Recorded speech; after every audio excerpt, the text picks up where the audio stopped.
So Jessica Powson is now his nemesis. For some reason, David Bonifant nominated Jessica Powson. If she beats JQ at this event, then JQ's got to give up, retire. That'll be it. Could be JQ's career gone. What are we going to do?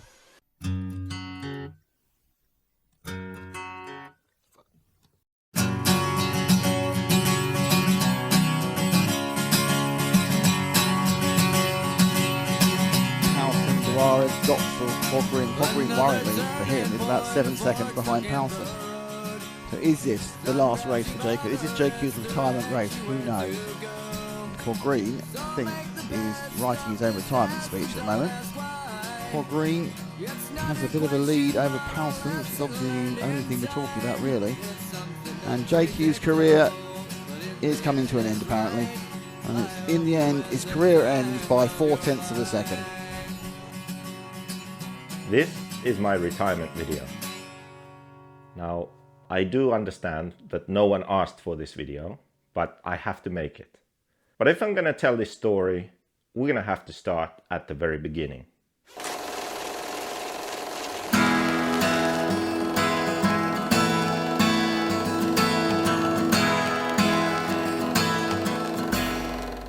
I was born on the 29th of April 1983. In Finland, of all places.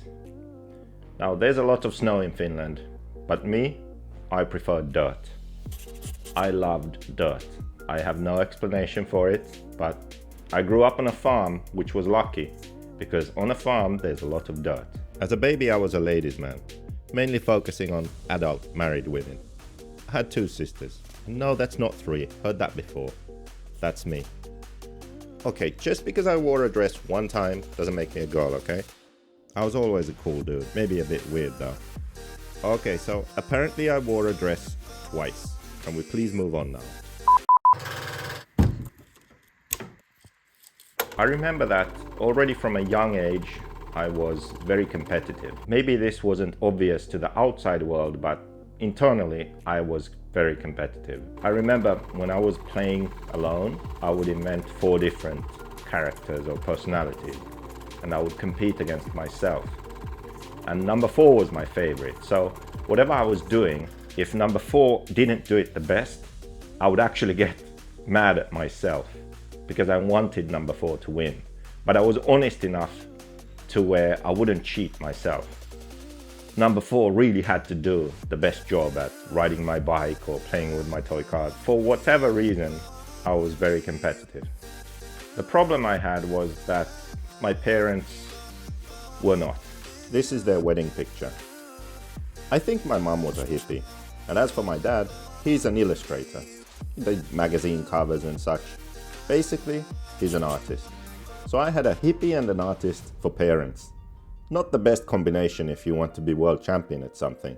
As for my older sister, she does look like she was an aspiring model. Nope, she became a teacher. And my younger sister, she became a teacher too.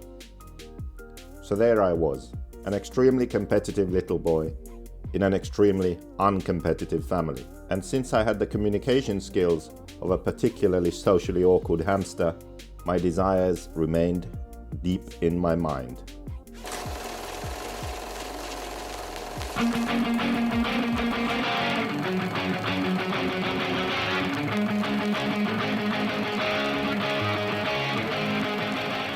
School was always relatively easy for me. I don't really have any stories from school, but we can talk about my hobbies. I started playing ice hockey, and it's a team sport. Looking back, it's actually no surprise that I chose to be a goalkeeper, because the goalie in ice hockey is like the individual within a team. Another good thing that my parents did was they basically forced me and my sisters to work summer jobs from a relatively young age. I think I was 14 when I got my first summer job. I worked on a strawberry farm. I also worked in a warehouse, in the post office. That was maybe the worst. Had to wake up so early in the morning. But the good thing was that I understood that I am not cut out for a normal 9 to 5, Monday to Friday job. I knew that I have to find something that I really, truly enjoy, and I have to find a way to make that my career.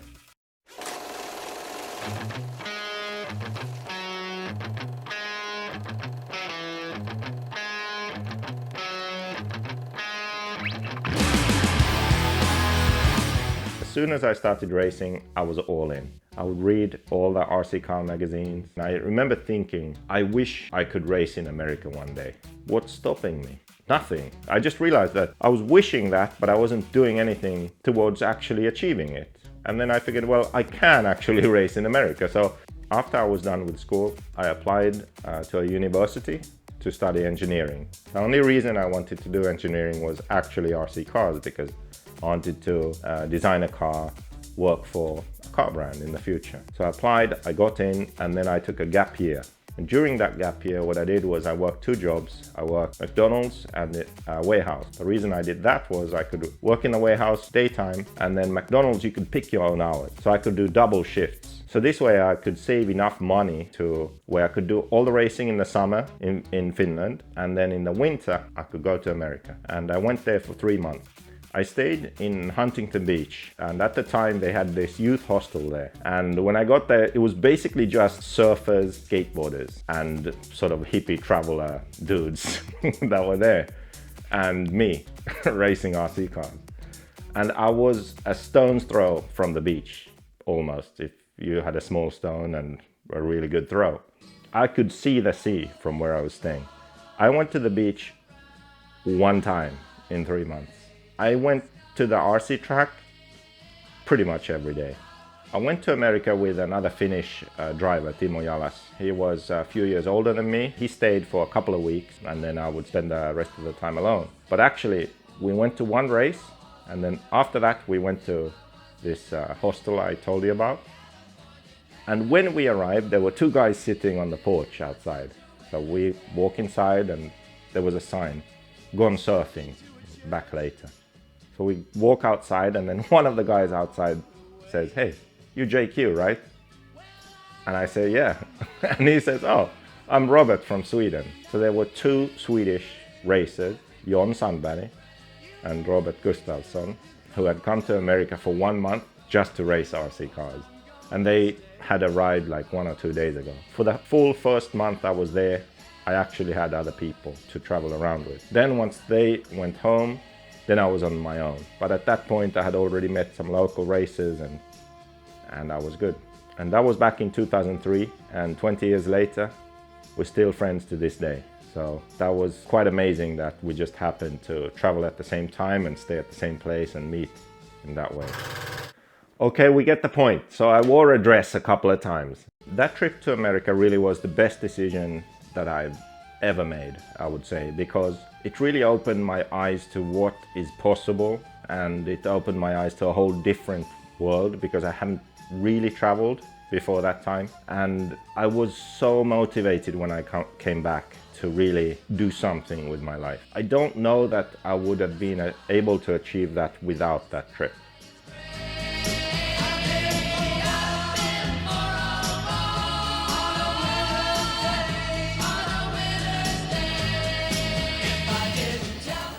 Joseph's sister is a slut. She takes it in the butt. Joseph's sister is a slut. She takes it in the butt. Joseph's girlfriend is a slut. The next chapter in my life was university. I studied mechanical engineering as my major, product development, and then industrial design as my minor. Both those choices were purely made because of RC racing. I knew what I wanted to do, so I picked the courses in university based on that. I studied things that I thought would help me become a design engineer. While I was in school, I also raced. At this point, I had actually made a bit of a name for myself. I had some good results in racing. I was a semi-professional racer while going to school. So there was a time when I didn't have to work in the warehouse or anywhere else. I was just racing, traveling the world, and going to school. I have a lot of great memories from racing. I think maybe my best is 2004 in Italy for the European Championships. And at this point, 2003 I was in America, 2004 Euros in Italy. People still didn't really know who I was. And I remember out of nowhere, I just TQ'd the first round of qualifying. Second round, I TQ'd again. And I remember I was standing looking at the results, and then 2 French guys came over, and I don't really speak French, but I understand enough. And they were looking like, who is this JQRacing? Like they were pointing and talking about this Joseph who just TQ'd 2 rounds, and I was standing right there and they had no idea. And I was just smiling to myself. I remember that was nice. All the practice and the work I put in was beginning to pay off. And unfortunately, I had problems, engine problems, the third round and the 4th round. And then the 5th round, I got 4th. So I missed TQ by 1 point, and I didn't make the main also at that race. So it's like a really good memory and a bad one at the same time. Another good race I had was the World Championships in Indonesia in 2006. I did well in qualifying, and then semi-final I got a big lead, 7-second lead or so to second place. So I was basically safe in the final, and my engine cut 2 times. So I didn't make the final there. And actually that bothers me to this day, because I never actually made a World Championship final, and that would have been the one for sure. Another highlight would be 2007 Euros in France. I had the fastest lap in the final, but also there I had a problem. My body shell came off, so I didn't finish that one either. So I just felt that every time I was competitive, every time I was fast, I would have a problem, and I couldn't get the result that I felt that I deserved. At one point I realized that I wouldn't be able to be a professional driver. I wasn't good enough. I didn't have enough talent to always be competitive. I could work really hard and be competitive at certain races, but I couldn't be good enough consistently. So I knew that I couldn't be a paid professional driver for very long at least. What I decided to do was try to find a job in the industry. After many attempts, I realized that wasn't going to happen either. So I had to do my own thing. Can you stop putting that picture of me in a dress? And that's when I decided to start my own company.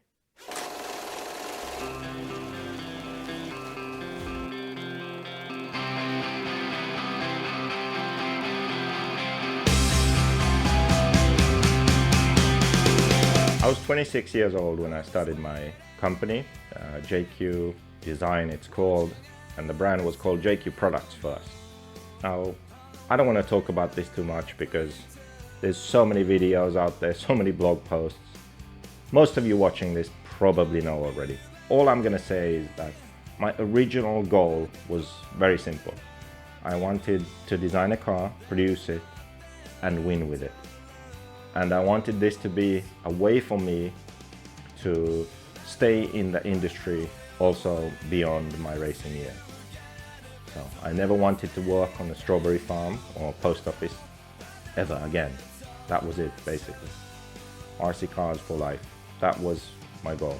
Ever since I was a child, I had that competitive spirit in me. And when I started racing RC cars, I didn't just think of it as a hobby. I had a goal. You know, I wanted to be the best. I wanted to be world champion. And over time, I realized that I would never be able to achieve this. It wasn't going to happen.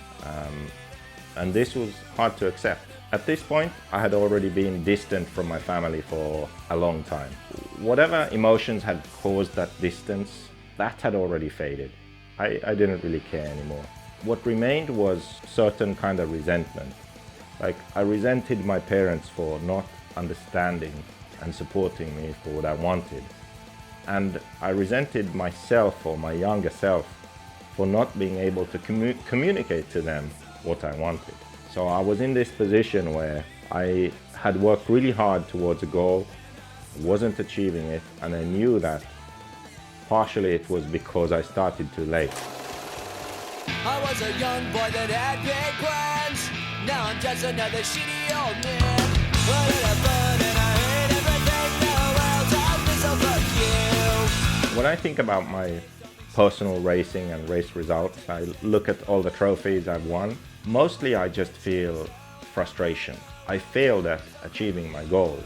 I'm not a European champion. I'm not a world champion. I've won a lot of races. I've traveled the world. I've had fun while doing it, yes, but I haven't achieved the racing goals that I set. So I failed at that. I have short moments when I feel happy or proud because I have achieved, I think, more than most in RC. I started my own company. I designed and developed my own car. I made the main at the NEO race, European Championship, DNC, Silver State, Montpellier.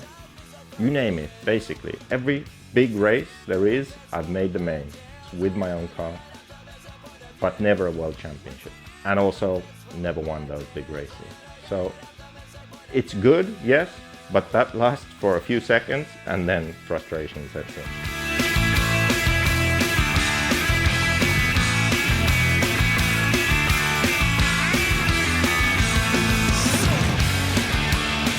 You have the time to listen to me whine about nothing and everything all at once. My life has been amazing. Really, I mean, how many people in the world can say that they wake up in the morning and do what they enjoy as a living? But as good as my life has been, what hasn't been as good is my life in my own mind.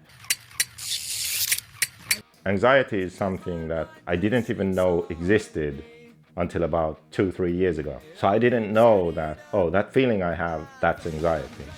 Now turns out I have that quite a lot, and I had just reached the point where I was tired of it. So going into the Mayako project in 2022, I knew things have to change. Basically, I was ready to quit RC and move on and do something else. But then we had the opportunity of signing David Ronnefalk, and that motivated me to give it one more try. Because signing someone like David, we would be able to win. We had European Championships, World Championships, and I thought, okay, maybe this is my chance. I can't win myself, but my car can win. So I had the motivation to go into the new year. Now come July, we were heading to the European Championships, and I just had that feeling that I need to make a change in my life. And that change was retiring from racing. Now, it may not seem like anything to you watching, but to me it was a big deal, because you have to remember, since a young child, I was competitive and I had that goal of being the best at something, and I had to give that up.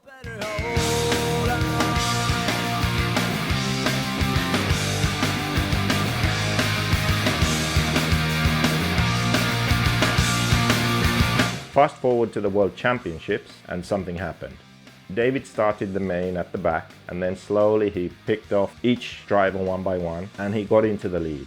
And with less than 10 minutes to go, he was first on the track ahead of Ongaro. He had one pit stop left and Ongaro had two. And I had this very short moment where I could feel what it would feel like if David won the World Championships. Now, he already won the Euros. Now he was at the Worlds. He was about to win. And, well, he didn't win. He made a mistake, didn't win. But that moment, with me feeling that feeling of him winning, was enough to make me understand that all these years of me working hard and trying to win, pursuing my goal, it wasn't really a means to an end. Like, winning wouldn't really change anything. I always thought that if only I would win, then I would be happy. If only this would happen, then I could move on. But in that moment, I noticed that that wasn't really the case. Nothing would change. So after the World Championships, I spent a few weeks in Southern Europe, and I actually figured it out. The thing is that to avoid my real life, I worked. I even came up with a saying: work is a holiday for my mind, and a holiday is work for my mind. Because if I kept busy, if I kept working, if I kept chasing my goals, then I didn't have to deal with reality. I didn't have to deal with anxiety. I didn't have to deal with my lack of a relationship to my family. Didn't have to deal with anything to do with my real life. And if we just think about the last 4 years, all the things I've done, came up with the RCGP concept, ran the first year of RCGP, ran JQRacing, car brand, the company, basically did everything for JQRacing, created a new brand, Mayako, designed a complete car, built a web shop, all the branding, pricing, sales, the idea for the memberships, started a podcast, No Name RC Podcast, wrote a book, Invisible Speed, created an online course, started a YouTube channel, raced myself. All of those things in the last 4 years. Now, that's probably already 5 or 6 full-time jobs right there. I was running from my own life and I was tired of running. My mom always said, you got to put the past behind you before you can move on. And I think that's what my running was all about. I had run for 3 years, 2 months, 14 days, and 16 hours.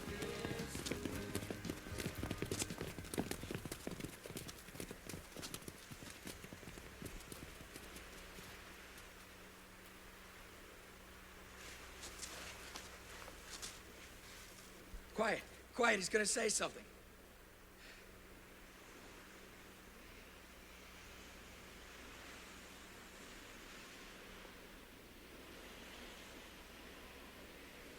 I'm pretty tired. I think I'll go home now.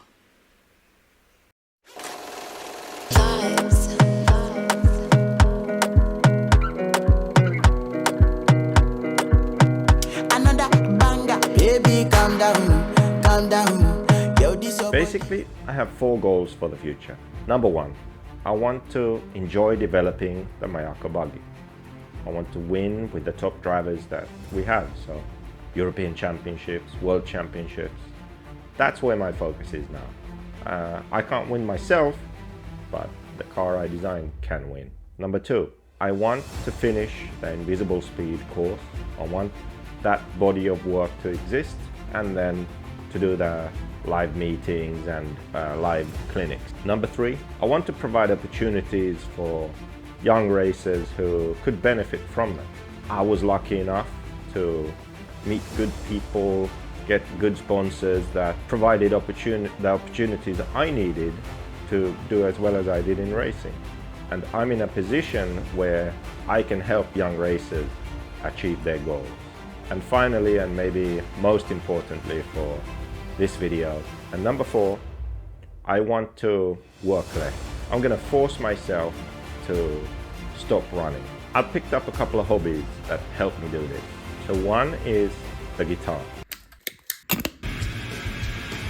Another one is motocross. Finally, I reached out to my family after more than 20 years of not really any contact. Yes, I met them on Christmas, some birthdays and such, but no real connection to them. Now my nephews and niece know who I am actually. Making an effort to reconnect with my family also. And one day, maybe I can have a family of my own.